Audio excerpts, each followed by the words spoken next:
O que é que essa talk vai falar, né? A gente vai primeiro metal, o que é metal?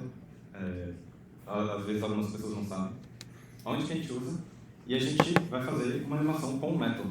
Então, esse é basicamente o que a gente vai falar. Essa talk, há alguns anos atrás, na INS Brasil, apresentei essa talk, que é a The Roots of Metal. Que essa talk, ela explica um pouco do básico de metal. Então, tá aqui, tá no Cocoheads, no YouTube do Cocoheads.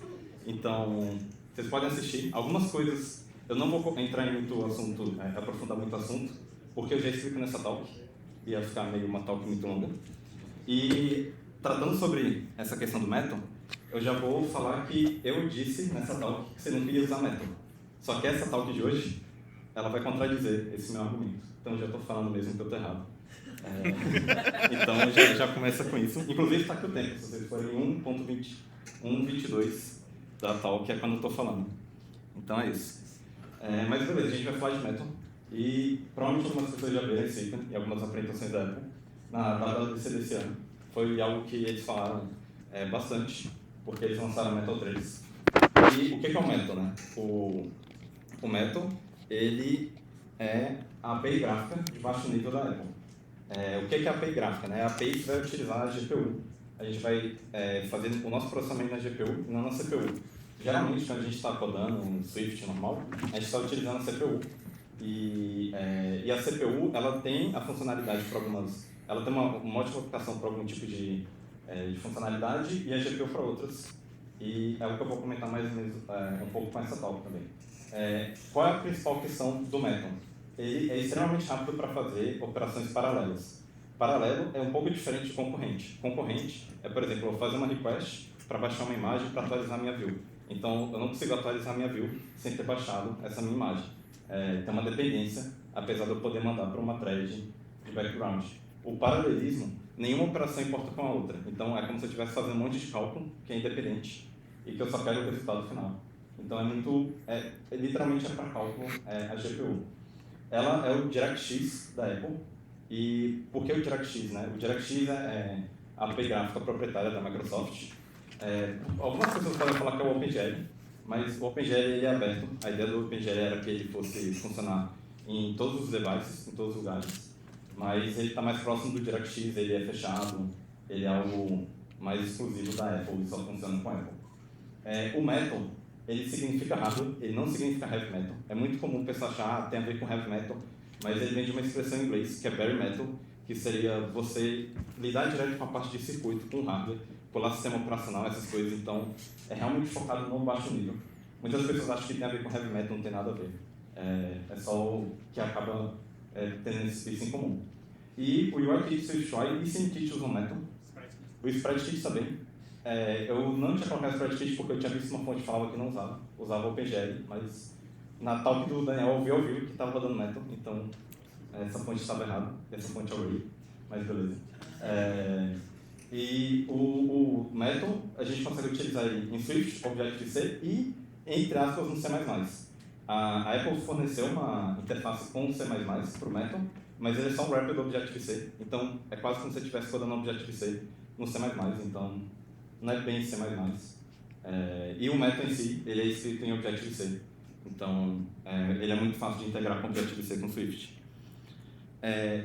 Mais ou menos como funciona o Metal quando a gente vai criar uma aplicação de Metal. A gente tem os buffers, que é onde a gente vai armazenar os dados que a gente vai passar para a GPU. A gente pode criar um buffer, ou a gente já pode mandar o dado direto. Não é realmente necessário, mas acaba tendo meio que esse conceito de buffer.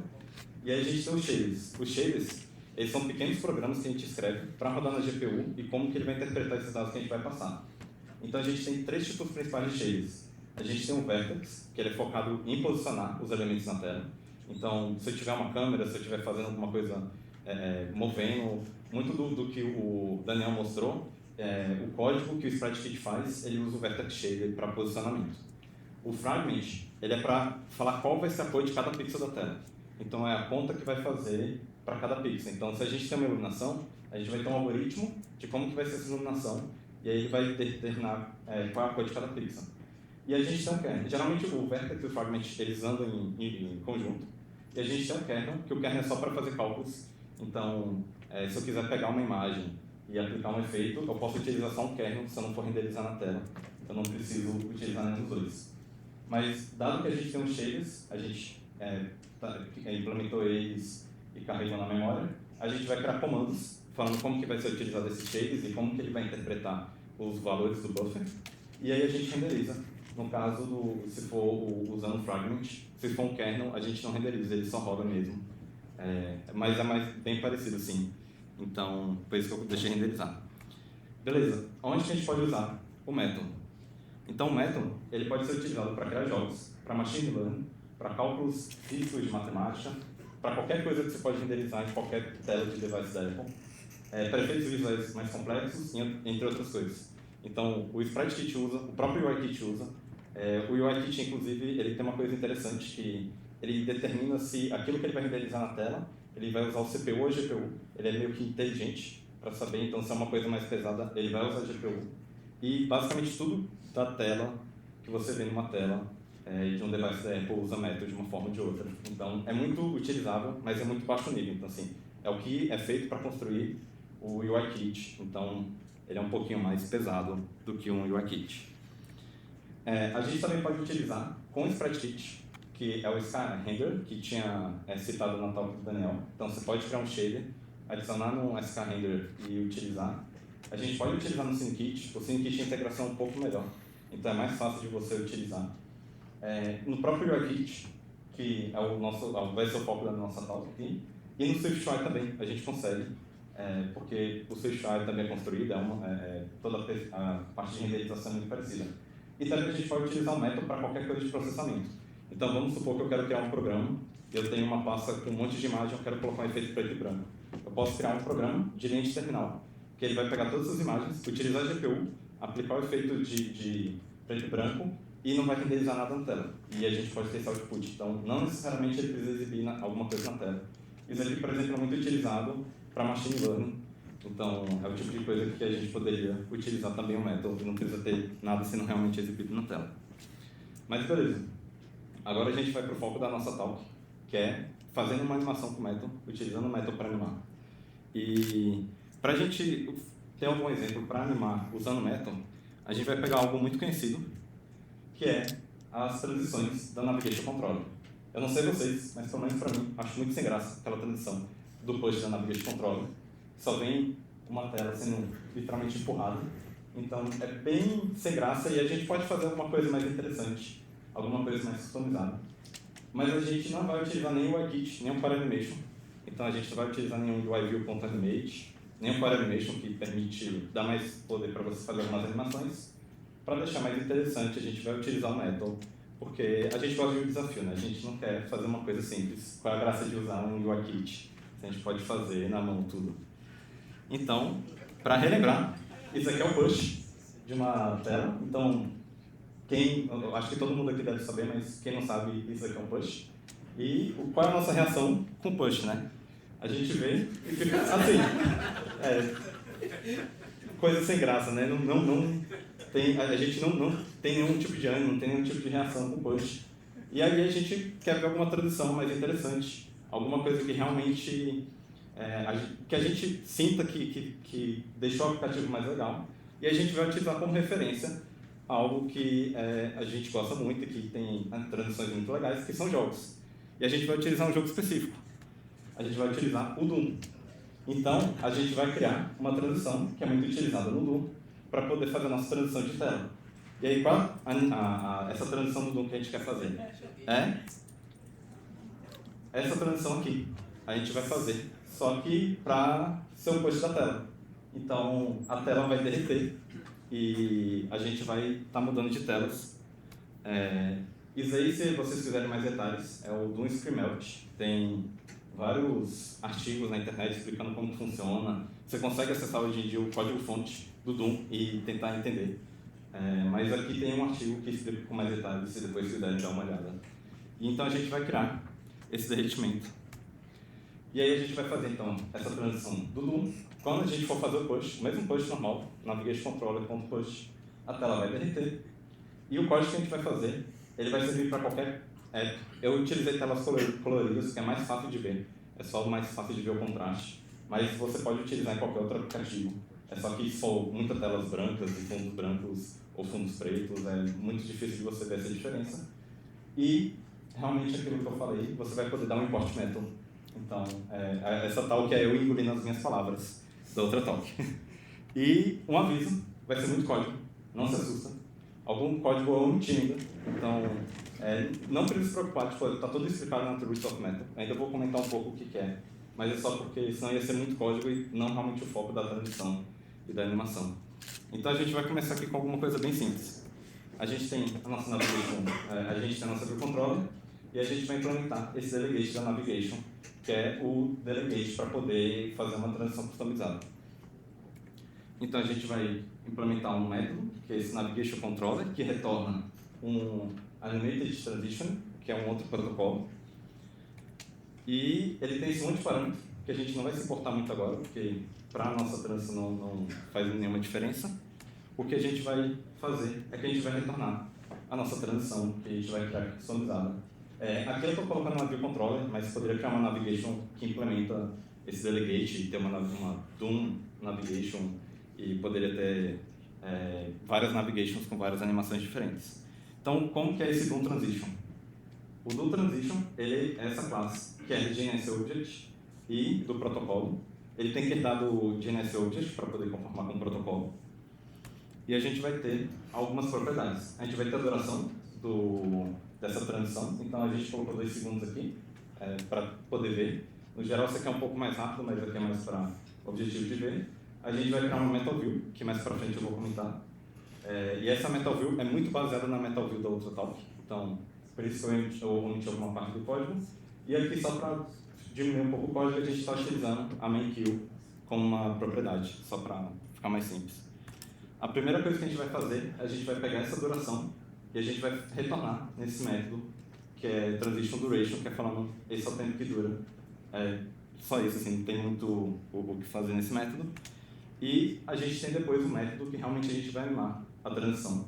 Então a gente vai entrar em mais detalhes nesse método aqui, que é o Animate Transition. Isso aqui tem vários tutoriais na internet, se vocês quiserem ver mais detalhes, assim, não é nada muito complicado. Mas como que é o nosso Animate Transition, né? Então, o que está dentro daquele método? A gente começa pegando algumas coisas. A gente vai pegar a view controller, de onde a gente está partindo, para onde a gente está chegando. Então, é a from to. Toda transição, ela tem uma container view, que é a view que vai estar fazendo a animação. Então, a gente está pegando uma referência também dessa view. E a gente está pegando o frame da view. E já eu vou falar o porquê do frame. Então, quando você está fazendo uma transição, você não consegue utilizar constraints. Constraints simplesmente não funcionam. Eu não consegui descobrir porquê. Então, você tem que posicionar pelo frame. Por isso que eu pego o frame da container view para poder falar qual é a largura e a altura. E aí, a gente tem que fazer 2 coisas. A gente tem que adicionar a view para que a gente está chegando e a view da nossa animação. Essa view é a Metal View que a gente criou no slide anterior. E, geralmente, nos tutoriais, você vai ver o pessoal escondendo essa toView, mas como a nossa view vai ocupar a tela inteira, a gente não precisa esconder. É só o código que a gente estaria escrevendo sem necessidade. E aí, a partir disso, a gente vai pegar 2 texturas. E aí, está muito atrelado com aquilo que o Daniel falou. Igual tem um SK Texture, tem um MTL Texture, que são imagens que a gente vai utilizar para animar. Esse método é uma extensão, que mais para frente vai ter o link do repositório, vocês podem ver com calma. É um código bem padrão, a Apple tem na documentação. Mas eu criei essa extensão que a gente vai tirar literalmente um print da tela. Então a gente vai tirar um print da tela atual e para a tela que a gente está indo. E a gente vai armazenar essas 2 texturas para a gente poder fazer a animação. E a única outra coisa que a gente vai fazer a gente vai usar o queue.asyncafter, porque a gente não está utilizando nenhum iView Animate, nem nada assim. Então essa aqui foi a forma que eu achei mais simples de, simplesmente, depois do tempo da animação, da transição, a gente vai remover a nossa view de animação e a gente vai falar que a transição foi completa para poder, por exemplo, exibir o botão de voltar para trás e qualquer outra coisa que deveria exibir depois de terminar a transição. E beleza, então o que é a nossa Metal View, né? A nossa Metal View, ela é de MTK View. A MTK View é a Metal Kit View. A Metal Kit é um framework que a Apple criou, que é em cima do Metal, para poder ser mais fácil de você integrar. Muito do código que você geralmente criaria se usasse o Metal direto, ele já está sendo criado, E ele é basicamente uma UI view com toda a configuração de método padrão que geralmente as pessoas vão criar. Você não precisa usar, mas acaba sendo mais simples de usar. A gente vai ter duas propriedades muito importantes. A gente vai ter as posições que a gente vai... Basicamente, o que a gente vai fazer? A gente vai criar um quadrado na tela, que vai ser a tela inteira. Então, a gente tem as posições desse quadrado e a gente tem as coordenadas da textura. Isso aí é uma coisa muito importante. Quando a gente está animando em computação gráfica, a textura tem coordenada. É muito parecido com aquelas coordenadas que o Daniel mostrou também de sprite kit, de posicionamento, só que é da imagem específica. É como se fosse do sprite node e não da view inteira. Eu já vou mostrar como que é essas propriedades. A gente tem mais algumas propriedades. A gente vai criar um buffer de vértices. A gente vai ter esse render pipeline state. Ele é basicamente toda a forma que a gente vai descrever de como que ele vai renderizar na tela. Ele é um objeto para poder realmente falar o que ele vai fazer. A gente tem uma fila de comandos, porque a gente vai adicionando comandos, a gente pode ter vários comandos. Inclusive, a gente pode ter vários buffers, vários pipeline state, vários command queue. Nesse caso é muito simples, então a gente só precisa de um. E a gente vai ter o sampler. O sampler é algo muito específico do método, porque ele é a forma que a gente vai interpretar os pixels da imagem. Porque a gente pode ter, geralmente a gente tem a imagem RGB-A, né, que é o Red, Green, Blue, Alpha, mas a gente pode ter uma imagem que é, sei lá, BGRA, e aí a gente tem que falar como que ele vai interpretar esses pixels. E também, por exemplo, aquilo que o Daniel mostrou de deixar os pixels e não suavizar a imagem, a gente também pode configurar aqui nesse sample state. E a gente vai ter na nossa view também a teste que a gente da tela que está sendo exibida, a tela que a gente vai, e a gente vai ter um delta time, que é a diferença entre os frames de cada vez que foi sendo exibido. Essa metal view, ela vai ter um método mais para frente que ela vai ficar atualizando de acordo com a atualização da tela com a quantidade de frames que a tela exibe. Então, muitos iPhone é 60, hoje tem 120, você poderia até ter 240 e aí realmente é o limite do seu monitor ou da sua tela. E aí as posições do Metal é um pouquinho diferente. O Metal, ele é normalizado. Então, a gente tem todas as posições de -1 a 1, com 0 sendo no meio. E ele é esse cubo que... Então, assim, o sprite kit, o que ele faz? Ele tem essas coordenadas normalizadas, ele vai criar uma matriz, que ele vai pegar os dados que está sendo dos pixels, e ele vai utilizar essa matriz para fazer cálculos e transformar nesse valor normalizado. Então, tudo isso aí está sendo realmente sempre normalizado. Aqui, basicamente, o que a gente está colocando, o metal, a forma mais complexa de geométrica que a gente consegue fazer é um triângulo. Porque com um triângulo você consegue recriar qualquer outra fórmula geométrica. É o mínimo que exige, é a forma geométrica mais simples que exige para você poder construir qualquer outra. Então, a gente tem um triângulo que vai ser... a gente divide aqui na metade. A gente tem um triângulo de baixo e um triângulo de cima. E vai ser só essa parte da frente. A gente não tem nenhuma profundidade, porque é uma tela, não tem nada 3D. E a coordenada das texturas remete o jeito que é as coordenadas do UIKit, só que normalizado. Então ele começa do topo esquerdo.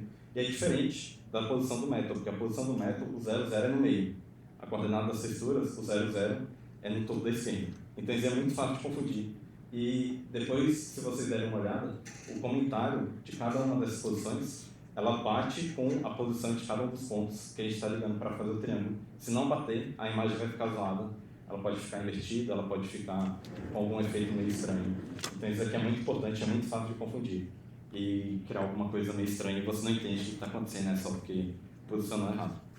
Mas beleza, dado isso, a gente vai criar o Render Pipeline Stage. A gente vai falar como que a gente vai renderizar essa nossa animação.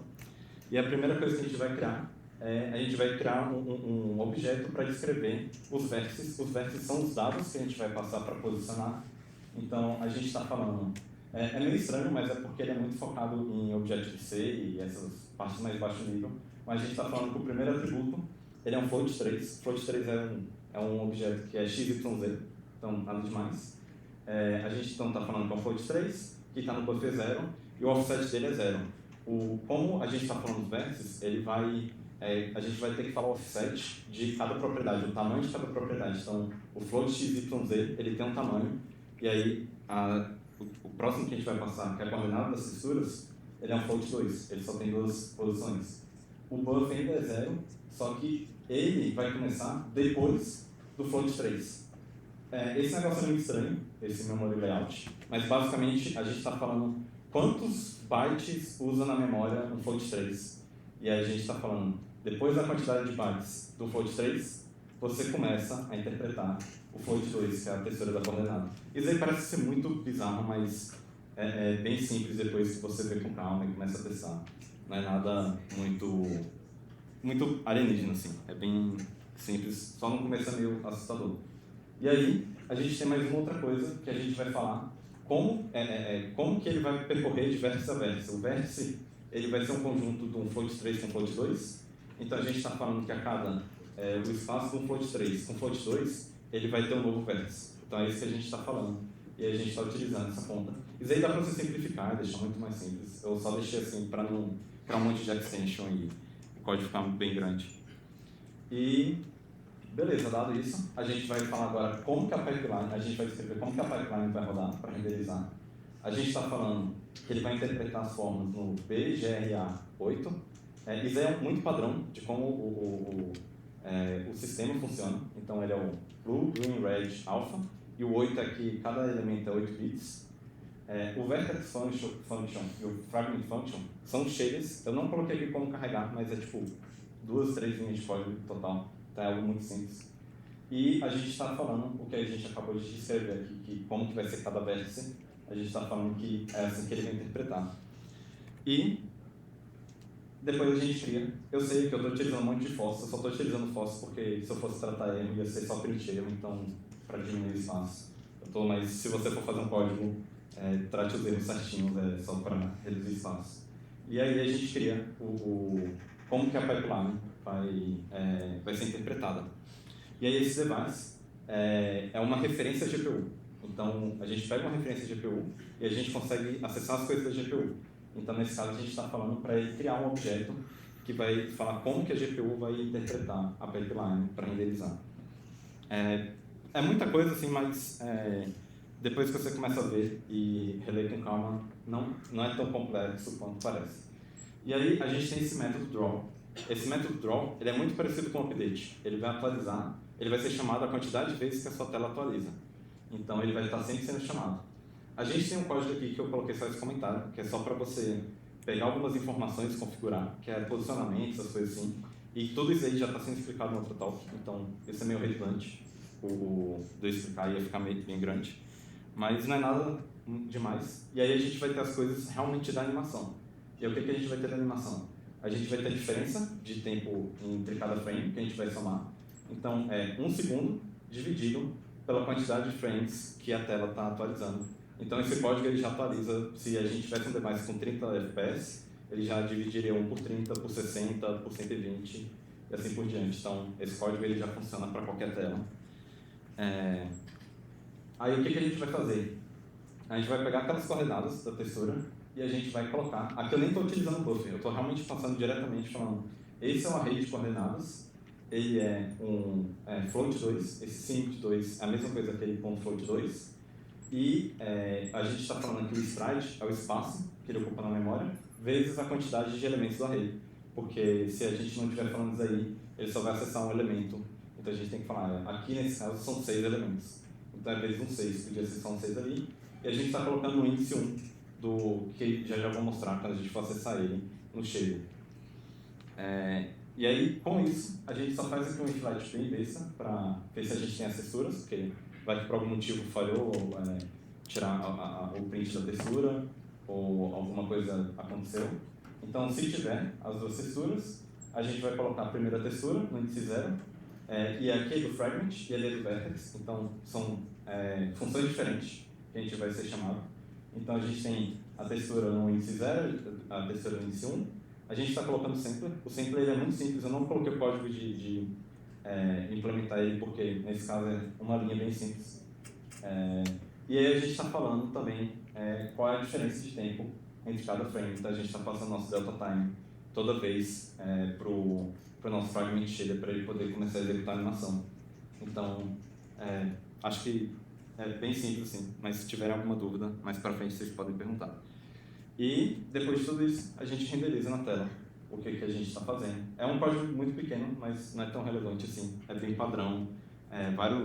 Muitos desses códigos que eu estou omitindo, você tem vários exemplos da Apple já explicando tudo, então essa parte é o que não tem meio que sendo explicado. E agora a gente vai falar do Vertex Shader, que é como que a gente vai posicionar as coisas na tela.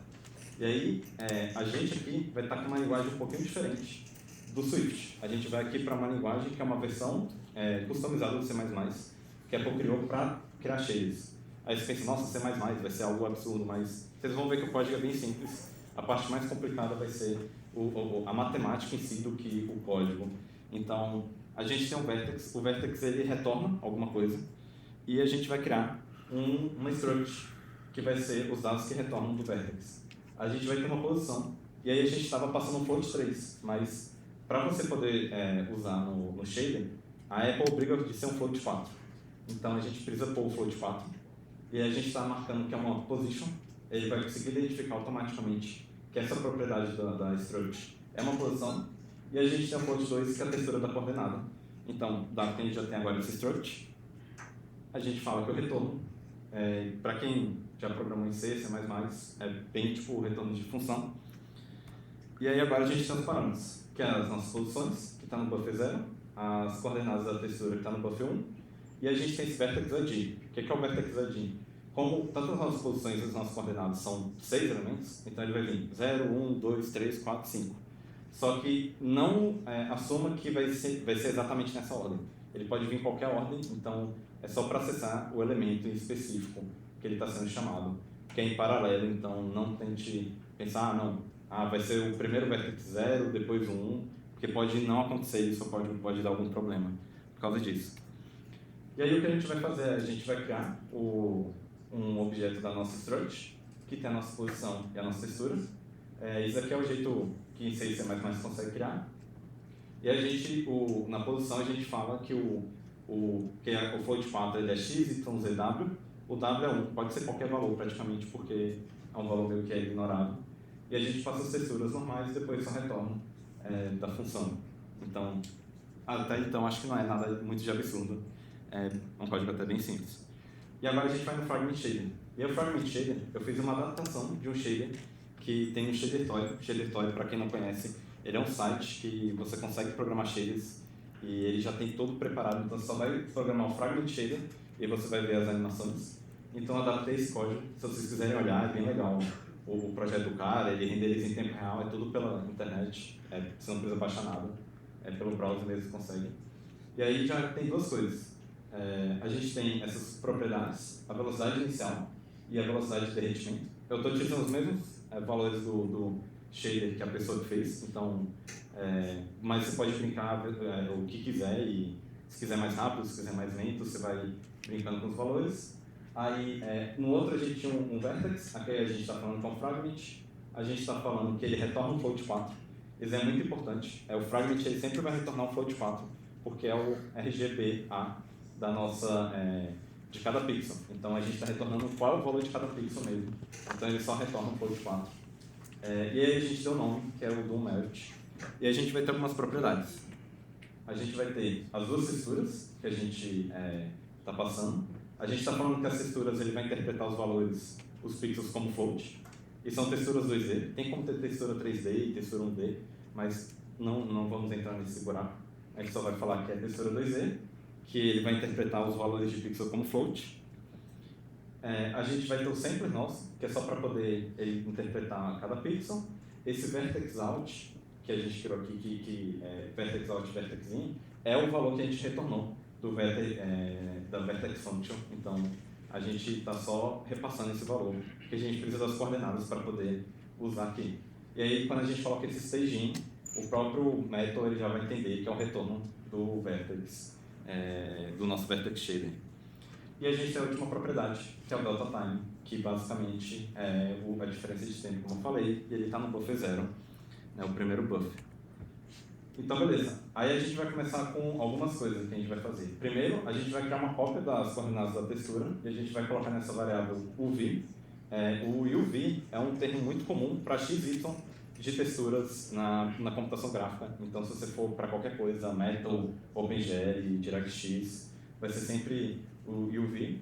A gente vai criar a nossa velocidade inicial, que é a velocidade de início que a gente determinou, vezes o quanto passou do tempo. Na verdade, nossa velocidade atual, desculpa, eu falei velocidade inicial, mas velocidade atual. E se a velocidade for maior do que 1, a gente vai falar que é 1. E por que a gente está fazendo isso? Porque você lembra que as texturas elas são normalizadas, elas vão de 0 a 1, as coordenadas? Então, se o valor for maior do que 1, a gente pode interpretar como 1, porque não vai fazer nenhuma diferença para a gente. Se for maior, não deveria afetar. E aí a gente tem essa linha muito grande, que ela parece muito assustadora, mas ela não é tão assustadora assim quando a gente começa a quebrar. O que a gente está fazendo? O Doom, ele divide a tela, ele pega cada uma das colunas de pixel e ele vai descendo. Então, a gente pega só o Y, que a gente só está animando o Y, a gente fala que ele é menor do que a velocidade, então a gente está descendo, aqui, a gente multiplica por esse 0,35, pode ser qualquer outro valor, mas é só para diminuir o resultado e ficar mais lento. E aí, o que é todo esse cálculo gigantesco? A gente está fazendo um produto escalar entre dois vetores. Aqueles valores é tudo valor aleatório, você pode brincar o que você quiser. Ele só vai mudar o padrão de derretimento, porque cada coluna ela começa de um lugar diferente. Então você pode brincar e ele só vai mudar o padrão. E isso aqui eu só deixo os valores que o cara usa, mas pode colocar o TC, ele só vai mudar mesmo o padrão. Então a gente vai fazer esse dot, ele vai multiplicar dois vetores e retornar um número. E a gente vai chamar o seno desse valor. Por que a gente quer retornar o seno? Por que a gente quer o seno? Porque o seno ele já é normalizado. Ele vai ser um valor de... desculpa, ele não vai ser normalizado. Ele vai ser um valor, ele vai retornar o ângulo. E isso aí é basicamente só uma forma de randomizar. É só para você utilizar várias operações para fingir que você está randomizando. E a gente retorna... E aí o seno ele vai retornar o valor em graus dessa multiplicação de vetores. E aí a gente vai pegar esse fract, ele só está falando, me dá as casas decimais desse valor, ignora o resto. Então é só as casas decimais. Então eu quebrei isso aí, acho que não está mais tão assustador quanto mas esse código é só para realmente randomizar. E você pode brincar à vontade e até arranjar outras formas de randomizar. E aí, beleza, dado isso, a gente vai checar. Se a velocidade for igual a 1, a gente quer que ele derreta na velocidade de derretimento vezes a diferença de tempo menos a velocidade sobre a velocidade inicial. A gente só quer, nesse caso, basicamente pegar como que a gente quer descer, assim, qual a velocidade de descer, e colocar isso aí já realmente na coordenada. E depois a gente só termina fazendo o seguinte: se o y desse pixel ele for menor do que 0, ele não vai estar aparecendo na tela. Então, se ele não está aparecendo na tela, a gente vai pegar a view que está atrás e a gente vai retornar um pixel relacionado com ela. Então, por isso que a gente usa aquele test coordinate, porque a gente não fez nenhuma operação, a gente só quer retornar o que está atrás. Se ele for maior do que 0, maior ou igual a 0, a gente quer que retorne essa operação que a gente fez para poder diminuir as colunas. Então, assim, é muito cálculo, é muita coisa, mas quando a gente vai quebrando e tentando entender, começa a ficar mais simples. Isso aqui é só o exemplo do Doom. Você pode fazer alguma coisa mais simples, ou alguma coisa até muito mais complexa. Só que esse código do Doom, a implementação dessa pessoa é um pouquinho mais complexa. E aí, depois de a gente fazer todo esse código e tudo isso aí, o que é o resultado? O resultado é isso aqui. Então, a gente tem o mesmo aplicativo, a gente tem um push, e agora a tela derrete. E se a gente retorna, a tela derrete, só que voltando. Então, ele funciona tanto para ida e para volta de telas, e ele executa a mesma animação. Vocês podem brincar, podem tentar fazer a animação rodar em reverso e tudo mais. E isso aqui é só um exemplo, entre aspas, simples. A gente pode brincar com 3D, ter a transição de tela, e basicamente o céu é o limite. Você tem qualquer coisa que você pode fazer envolvendo a animação. E depois de tudo isso, depois que a gente já fez tudo isso daqui, importante comentar, eu testei isso aqui no iPhone 6S, que é o iPhone mais antigo que eu tinha, e ele roda muito rápido, você não sente nenhuma diferença, ele é realmente rápido, e em teoria ele deveria funcionar em quase todos os iOS, assim, tipo, desde o 10. e em qualquer device, ele realmente é feito para ser muito rápido. Então não é um tipo de coisa que você precisa se preocupar com a performance. Você pode meio que ficar tranquilo que vai rodar bem e vai rodar rápido. E depois de ter aprendido tudo isso, todo mundo aqui da plateia, o que vocês podem fazer? Vocês podem se aplicar para essa vaga da Apple, que é para criar watch faces usando Metal. Então, a Apple, ela tem uma vaga de emprego, é um exemplo real de como usar Metal e é para criar as watch faces. Então, agora vocês sabem que a watch face, como mais ou menos a tecnologia envolvida, então, quem quiser dar uma olhada, realmente tem essa vaga. Eu não tô vendo ninguém com celular assim. Achei estranho. Mas quem quiser, nada contra também o Itaú, né? Eu não tô fazendo competição contra o Itaú, é só porque... Não. Você nem é da Apple, né? Ainda. Exato, nem sou da Apple. Mas tem isso aí. Então, é bem interessante, eu coloquei também essa vaga para mostrar que não é um negócio alienígena, não é um negócio que só a gente está criando aqui como um projetinho para ser legal. Realmente tem aplicações. A Apple usa, outras empresas também usam. Não é tão comum, mas é possível de usar. Para quem quiser, tem um repositório aqui completo, com tantos os slides e todo o código da animação. Tem um projeto direitinho que você pode rodar e executar. Então, recomendo. Eu coloquei o target mínimo no iOS 11, porque o Xcode que eu estava usando era o mínimo que podia, mas ele deve rodar até com os iOS mais antigos e você pode brincar com ele. Só uma ressalva é que no Mac da Intel, os Macs de Intel, ele vai rodar um pouco lento no simulador. E o M1 não. Então é importante falar isso aí, porque eu rodei no Mac Intel, que é esse Mac aqui, ele esquenta, ele fica muito lento no simulador. E quando você roda no M1, ele roda como se estivesse rodando no celular de verdade. Então é bom comentar isso aí se você for rodar no Intel. E é isso. Perguntas?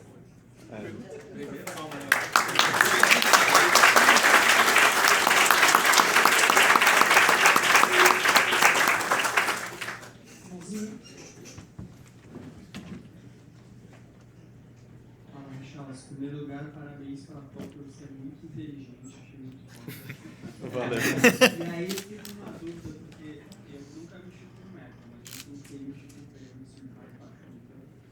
E foi muito frustrante pra mim, assim, a quantidade de código que eu estava escrevendo, visualizar, se eu estava indo no caminho certo, debugar, saber quais aqueles parâmetros eu configurei errado. Assim. Então, na sua experiência, assim, que tipo de output você tem quando está configurando esses shaders, esse tipo de vectors, para saber se está indo no caminho certo? Não tem erro. Então, a Apple, em teoria, ela fornece muitas ferramentas para o Metal, mas, pelo menos na minha experiência, elas são bem ruins para debugar. E aí, nesse caso, o Maurício já tirou, mas aquele shader, se vocês forem olhar o código do shader Toy, tudo onde está menos, só retornando aqui, todos esses menos, ele é um mais, porque ele é invertido no shader Toy, esqueci de comentar. Só o Metal que utiliza texturas, até onde eu sei, nesse estilo. E todo o resto é invertido, então não é tão fácil adaptar, porque você tem que inverter as contas. E eu rodava e ficava só tipo a tela escura, a tela azul mais escura, e eu ficava tipo, o que houve? Não era nem a animação invertida, era só a tela mais escura. E aí o que eu fiz? Eu joguei uma imagem muito colorida no lugar de uma das texturas e eu consegui ver que a imagem ficava toda zoada. E aí foi que eu comecei a entender, e eu comecei a entender, por exemplo, eu tinha errado a posição da coordenada da textura, aí eu comecei a mexer em cada uma dessas linhas de código, apagava, mexia um pouco, via o que estava sendo. Então é bem complicado, porque a Apple não fornece muita ferramenta, não tem muita coisa na internet. Eu tentei procurar qualquer coisa semelhante na internet, não existe nada semelhante assim, de transição usando Metal. É algo muito escasso, então não é fácil, infelizmente.